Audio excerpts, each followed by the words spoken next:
So, P, maybe you could tell us about how a cool, talented ukulele player from New York ends up as a Warner Brothers record recording artist. Well, I think the ukulele was a result of like really songwriting. It was something that I took with me that just was like a little more subtle and just something. I didn't even take it in a case. I would just like carry it around with me, like a little tiny soprano one that's really small, and it was just a nice organic instrument to have around just for ideas and for like working on lyrics. And then I just loved the instrument so much that it extended into me just playing for myself. And it also kind of ushered in like the age of whistling for me too, because just I would sit around whistling and playing ukulele ditties all day, and that kind of worked itself into becoming a sound, in a way, a new sound for this record. So the fact that ukulele playing and whistling isn't necessarily considered mainstream pop music. Yet what you did was you created a really strong pop album. And when I say pop, it means this is an accessible record. When people hear whistling and ukulele, it's not limited. Well, I think, you know, at the base of it all, I'm sort of a pop writer. You know, I don't think I necessarily have a typical pop voice or maybe a typical pop swagger as far as even for a woman to have, but I think that as far as my song structure and how quickly a song takes hold, I strive for that, you know, which I guess people call pop. There's an element of pop for sure. You're an accomplished songwriter. Rihanna, Christina Aguilera recorded your songs.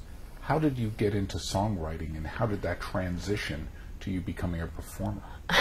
Well, it kind of went the other way around. It was like I was a performer, and I was signed to a major label for a couple of years. Well, actually, to two major labels, Island Def Jam and Universal, over the course of like 3 years. And so, but neither one of them yielded records. But I had like written over 100 songs during that time, and some of them started getting cut with different artists. Like the first one that I got cut was Backstreet Boys, and so that kind of started me on the songwriting thing. And then, you know, after the two record deals didn't work out initially, I got a songwriting deal, like a publishing deal, and that started me on, like, it just became my job to write songs for other people. And then that worked its way back around to me being an artist. So it kind of like each one gave birth to the other one again. Do you think the fact that your songs were picked up by major artists, did that add to some credibility? Did that give you a certain cachet? Yeah, it does. I mean, and it also gave me confidence, I think, to know. I think sometimes people lack, like new artists. I bet you some new artists have stopped before they even reached like something that they really could have gotten to, because they didn't get that pat on the back, or that what do they call that when you I don't know, they just like are not validated into like being like, okay, I can write a song. You know, they might stop before they ever get to that point.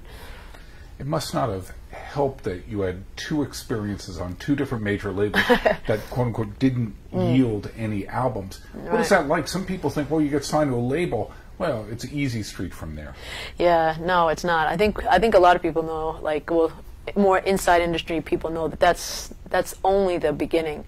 To ever have a record come out is another whole percentage of people that get there and never get there, you know, and it's hard, you know. I mean, any rejection in life is hard, but I think that if it's what you do and you're doing it all the time, you know, I just like kind of was determined to make it my job, and it became my job. So I think that got me through. I think writing songs will get you through either way, as an artist or as a songwriter, because you're always going to have to write songs. You're always going to have to write more songs. So if you feel like, you know, one song didn't get you anywhere, you're going to just write more songs. Or, you know, and even if, you know, it's not even about getting somewhere. It's about, I'm a songwriter. That's what I would do on a desert island. If you put me on a desert island with a ukulele and a guitar, I would hang out and write songs. Whereas some people would, you know, probably like just go eat a coconut or something. for not having a major album out. You are fairly well known. You're well known here in Los Angeles. We've seen you at the Global Green events and stuff like that. You have a devoted following, and it's an active following. It seems that you interact with them on social media. I don't know. I mean, I try to, you know. I mean, I always feel bad because they're like, thank you, hey, what's up? You know, I don't know what else to say. You're a personality as well, besides being an artist. You seem to be a very unique personality when we see you out and about. Is that part of what your fans appreciate? I think so. I think it's also like, I think it's kind of like, I think it catches them off guard sometimes as far as like what I look like, what I sound like, you know, and it's, I think, you know, I'm certainly, I think, you know, somewhat of a character, but it's like I feel kind of on the inside as what I look like on the outside. What is that? How would you describe your character? I'm like what I want to be, you know. I just like, I don't really, you know, I just like, I sort of rolled out of bed like this today.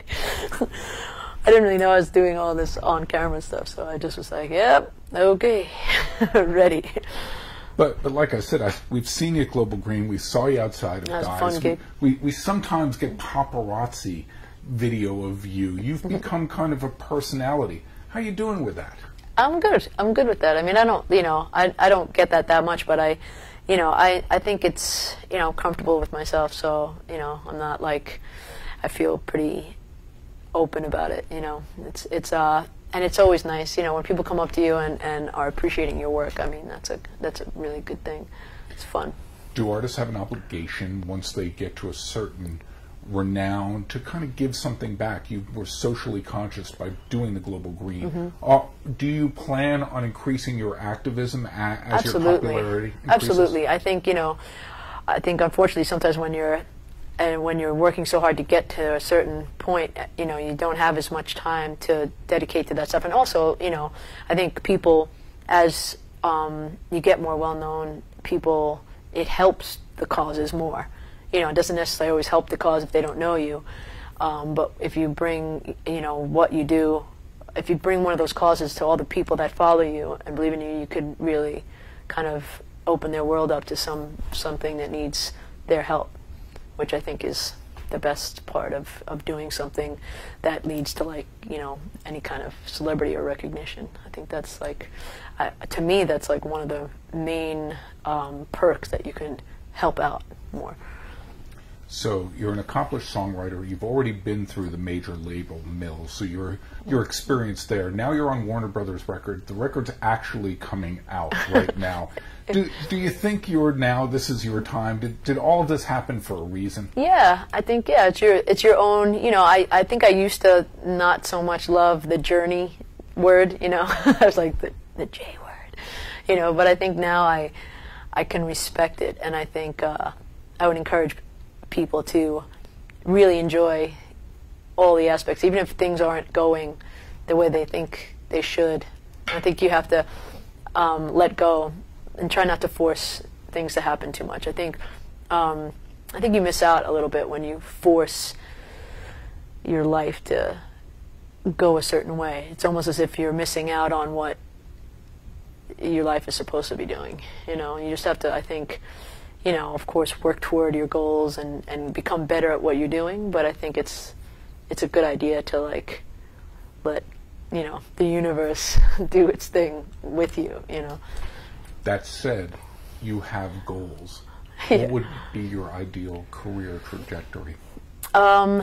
Just to get a lot more people to know who I am around the world. You know, I feel like one of my strengths is performing live. And I think if I'm able to bring that to more people, it's kind of my best foot forward, you know. And I look forward to just touring more and crowds getting bigger and more people, you know, knowing my stuff. Most musicians say it really is about the live performance. Yeah, for sure. That's the biggest thing. I want that to be something I do for the rest of my life. That said, let's sell a few copies of this album. Yeah. Yeah, I think that'd be good.